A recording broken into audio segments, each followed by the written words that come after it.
Hello friends, family and other creatures of the sea, and welcome back to another high-level game of StarCraft 2. Today, in the bottom left, spawning as our blue Terran player playing for Team Psystorm Gaming is going to be none other than Gumiho.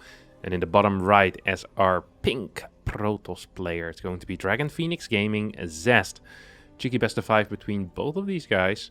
I'm kind of excited for it, as I truly do like watching both. Zest has been a little bit disappointing lately though, with getting into good positions, having solid, tight early to mid games, and then throwing away the leads that he creates for himself in those early games. It is extremely frustrating to watch as a PROTOSS fan and a PROTOSS player in general.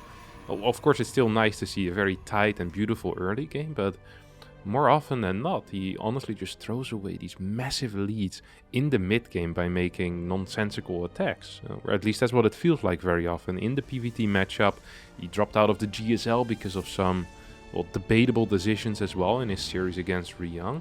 We'll see if today is going to be any different here, as Gumiho is a bit of a trickster, of course. Is someone that is known for... oh, what is this actually? For changing it up. Oh, this is Gumiho's build order that he had been playing in Terran vs Zerg for a while. This is with the delayed gas, the 19 command center, followed it up with another SCV before the orbital command. This is a quite a cute build order really, and it's one that in the TVP matchup allows you to get the command center done before any type of pressure should really be capable of hitting you. Case it's going to be Marine into React here. I love this build order personally. I'm a huge fan of this. I love the way this looks. We'll have to wait and see. So usually what this command center does is it finishes before the first adept hits you. Now I'm not quite sure if it's going to be in time before the first zealot. I'm not completely familiar with A, the zealot first timings from a low ground gateway, and B, the timing that this CC finishes up. I think it's going to be quite tight, to be honest. There's going to be a 9-second window in which this zealot has the time to kill the SCV. If the zealot does get the SCV down, that would be big. Okay, zealot's just going to reach for the sky and move upstairs. At least try to. I actually think this low ground should be temporarily abandoned here. And we'll have to wait and see as to what Gumiho has planned as a follow-up. It's going to be a 3 Rex. Stargate as well coming in right now. I actually believe that Gumiho right now needs to, for a longer period of time, give up this base. It is extremely important that he does not try to get this too early, because there's just going to be 2 gateway units. A 3rd gateway unit is on the way already. Stalkers are great at forever kiting these Marines as well. A little bit of damage has been dealt. I think this might be an error. He should not be running down right now. You do not have the units to secure that low ground yet, and you know there's going to be a new unit coming up as well. Mule's gonna get used in the main base. We see the refinery being taken right now in the main as well, as the second stalker comes in, and without a bunker it might actually be kind of tricky. Okay, here comes Gumiho. I'm not so sure about this. I really am not so sure about this. He's going to push this back at least, and he will secure his ramp. Gets the Zealot, but the Oracle's on the way already as well. Twilight Council's coming out too. There's no Warp Gate being researched. This is a huge error for Zest. I don't think he's aware of it because he's already getting Gateway 2 and 3.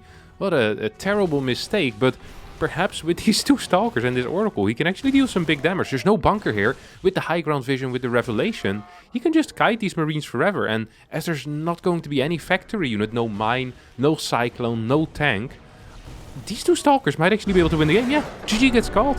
Gumiho needs to tap out after 4 minutes. Zest forgetting his Warp Gate could have really been a terrible thing, but ended up not mattering whatsoever. And we'll be heading into game number 2. Game number 2 in this best of 5, as we have 2 very quick scouts happening, although I'm starting to doubt whether this is a scout or perhaps just a proxy Rex. But Zest with a really quick scout as well over here after Pylon sends it out straight away across the map, trying to get that info as soon as possible, and is going to get that info extremely quickly as well. Just gonna keep this on the low ground. Perhaps he's faking a cannon rush here? I think he is actually. I think he might be faking a cannon rush. If he builds a low ground pylon, that would be kind of sick. This is the exact timing that you'd usually send it in for a cannon rush. He's now going to scout the fact that there's 2 gases and a proxy Rex. Gumiho, no response whatsoever to this. Well, what I think was supposed to be a fake. I mean, otherwise it just makes no sense to wait down there for a little, right? I really believe he wanted to fake out Gumiho. Like, the patrol command is absolutely senseless otherwise.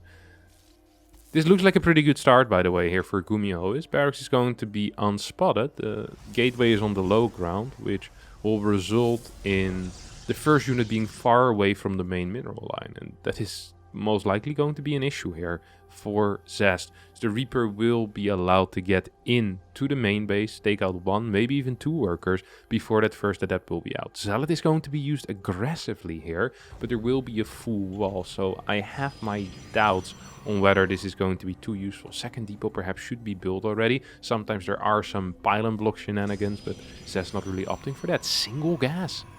Second pylon before the gas. Okay.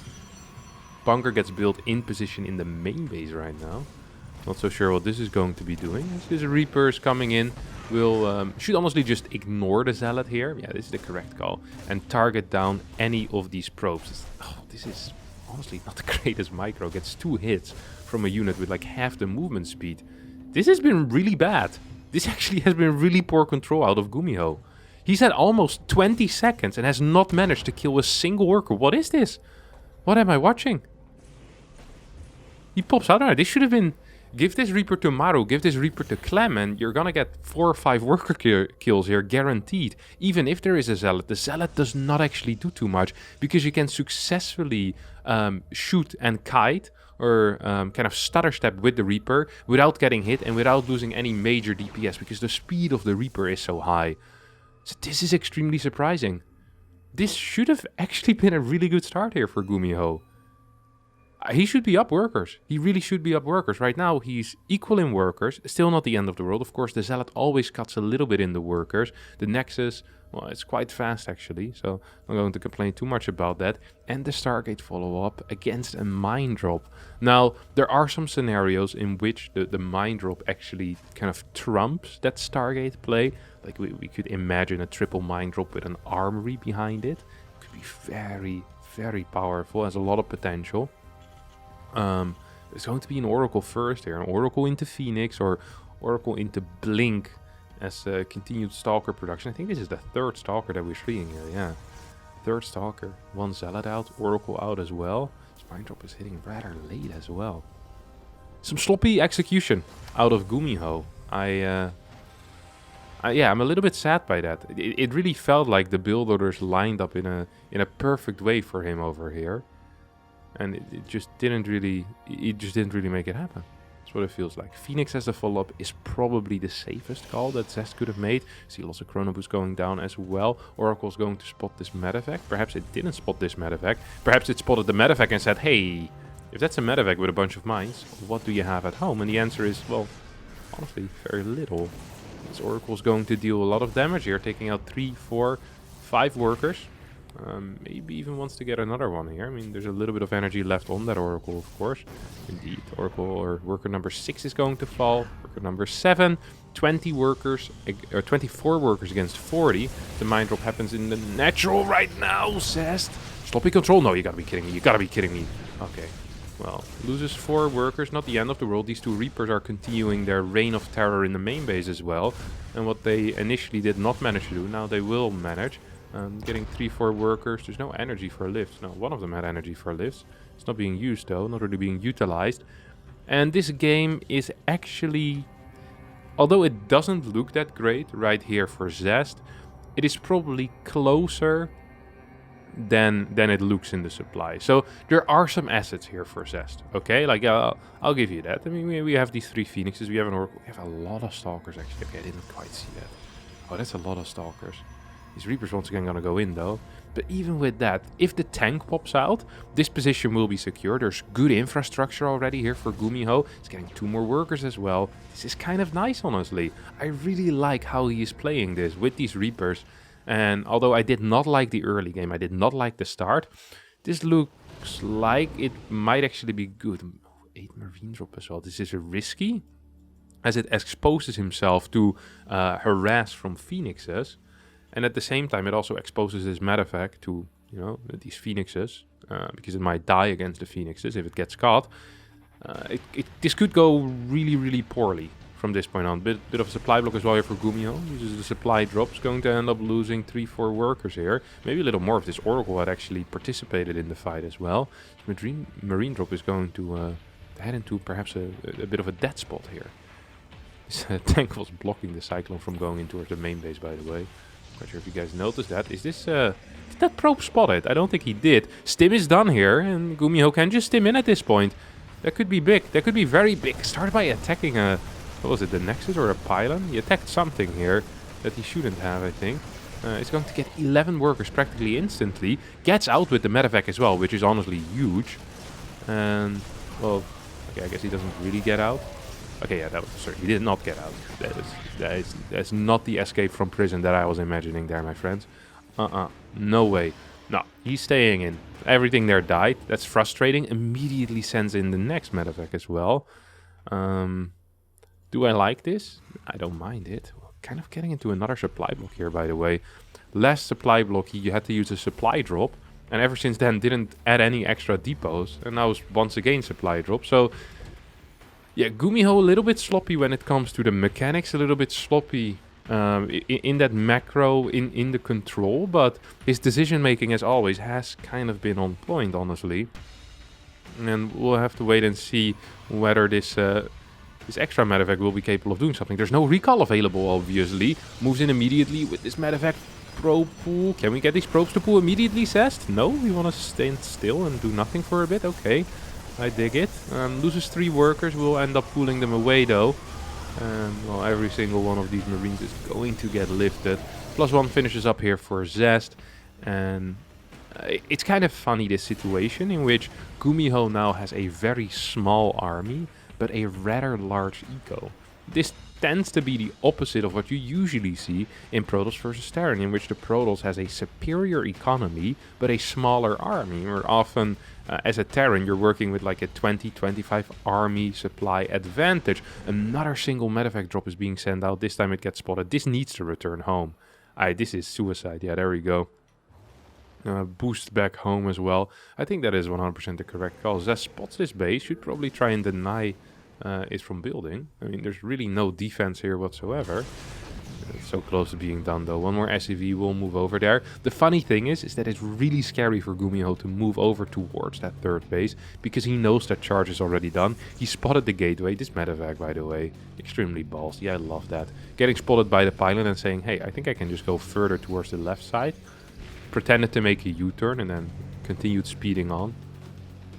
Absolute madman, this Gumiho. There's a couple of zealots at home here. There's nothing on the left side. The CC is actually dead. That's super painful for Gumiho, who's getting a Ghost Academy. He needs to cancel this. Get the CC on the high ground, perhaps. Yep, there we go. Marines moving in. Zest warps in a couple of these zealots, but immediately loses a crap ton of workers here. And I really feel like if Gumiho would be macroing this a little bit better, he would not be floating so much money all the time. It's not like too much is happening in this game. It feels kind of odd. It really does feel kind of odd. I'm surprised. Well, this drop once again is going to get cleaned up, and the trend continues, in which we see Zest losing 37 workers in a 10-minute game. But when it comes to the units lost, I mean, we see 5 medevacs, 24 Marines, 6 mines, and 2 Reapers. Only 4 Zealots and 1 Stalker on the side of Zest. So, Zest isn't really losing a lot of army and just workers. Ooh, ooh. Did not target those mines. Could have perhaps gotten the Oracle there. Ghosts are now on the way as well, which actually could be somewhat useful, I believe. I mean, this is a very big Marine force as well. As long as there's no major splash source. And I'm not really counting Archons in this case, because they kind of get countered by the Ghosts. I think that Gumiho's damage output in this army is actually insane. Might actually get caught here though. He's not really paying attention. Okay, here we go. Does pick up some of these Marines. This is a bit choky here, Zest. Is this really necessary? We're up a base already. Zest says, yes, this is necessary. And I think I can win as well. Ghost not being out yet, of course. A massive deal in this fight here. But with the +1 upgrade, it feels like Gumiho actually helped this. There's a large Blink army. No, this is not Blink.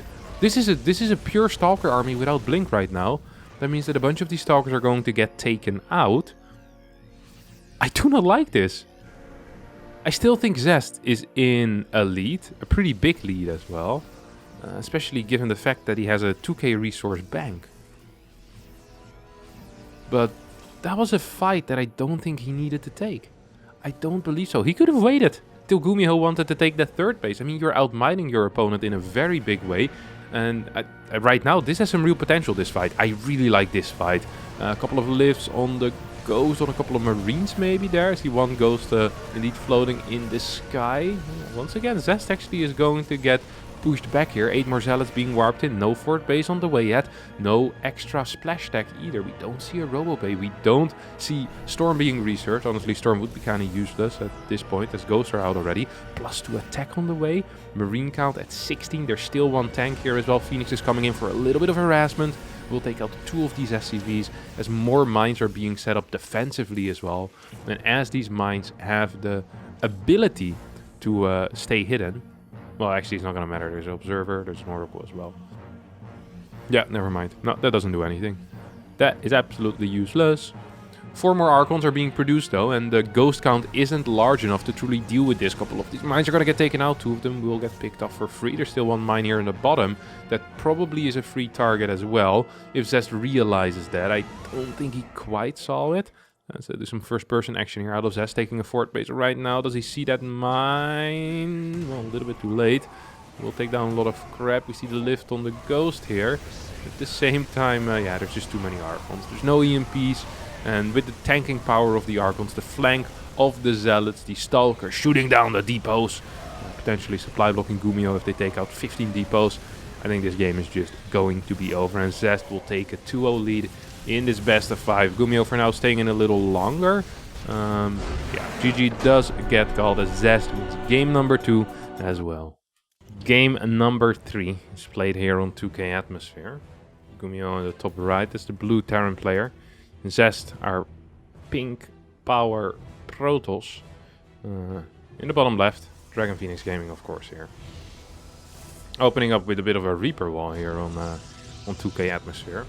I recently spent some time in Canada at the Shopify Rebellion headquarters and had a boot camp there with Scarlet and Neep. And I was talking to Neep about walling on Reaper maps, or walling Reaper ramps on maps. And I talked to him about 2K Atmosphere, and he just started laughing and he said, "Who walls on 2K Atmosphere?" And I was too afraid to admit that I was a big fan of walling on 2K Atmosphere. He was like, "Well, you need like an initial wall and then a pile." I said, "Yeah, but you know, it does keep the Reaper out." At least that's what I thought. I didn't say anything.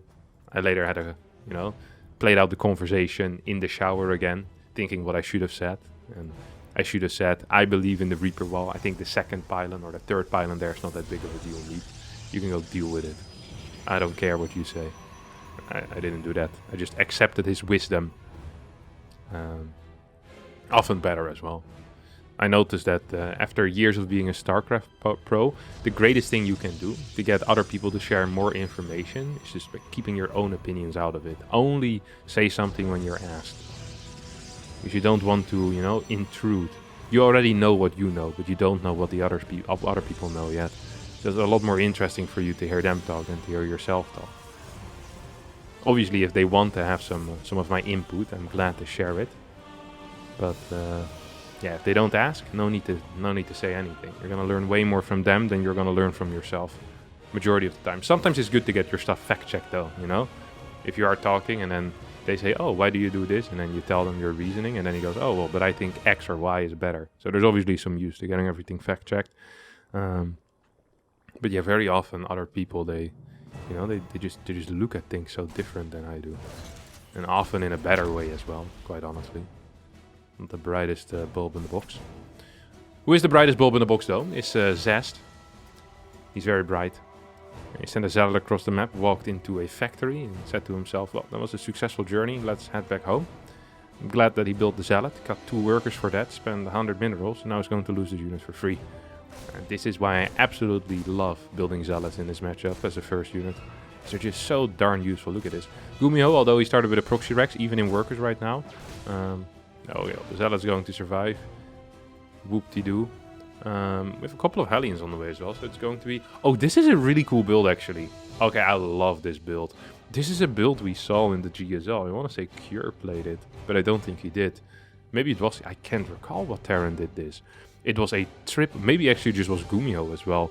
It actually was Gumiho against Trap, I now recall, sorry. It's like a triple Marauder drop, I think it is. With Hellions. It is... This push hits like a bag of bricks into your head. Like, it's crazy how powerful it is. Like, actually insane. And the real power is that you drop the Marauders in the main base, and any type of battery that usually are placed in the natural are going to be useless. Zest is really quick with the Warp Gate though, and has a double Warp in ready. He built 3 units before Warp Gate finished as well, so I think he's going to be just fine here. Need some good target fire though. Can we get some control? Oh, we have target fire on the medevac. Fantastic call here. So the 3 Hellions and the Reaper also moving in. This is kind of what I was talking about. This is did he just bounce his own Marauder? He bounced nothing but his own Marauder. You can't be serious here, Gumiho. It's gonna go a lot of workers. This is such a powerful build order here. I love this. I really do love this. He's going to kill 9, 10. Gumiho's control has not been very good today. He missed an entire shot there, an entire volley that could have killed 2, 3 more. It is quite surprising to see. Now, I do believe you... I thought there was something of a follow-up here, but I guess I kind of was wrong on that. There really does not seem to be any type of follow-up whatsoever. The only follow-up... Oh, Zest, not out on the map, not here. Oh no. I guess the follow-up that he's going for is an armory follow-up. I don't think it's going to be enough. There's Blink out already. There's 5 Stalkers. And... is Stim? No, Stim is not done. I did see it being researched. I actually think that Gumiho's just dead. He's flowing 600 minerals. Taps out. GG. That's going to be it. That actually is it. That's the series. 3-0. Wow. Well, impressive performance out of Zest. I hope you all enjoyed that. And yeah, that's it. Thanks everyone for watching. And I'll see you all next time for a new video. Thank you. Bye bye.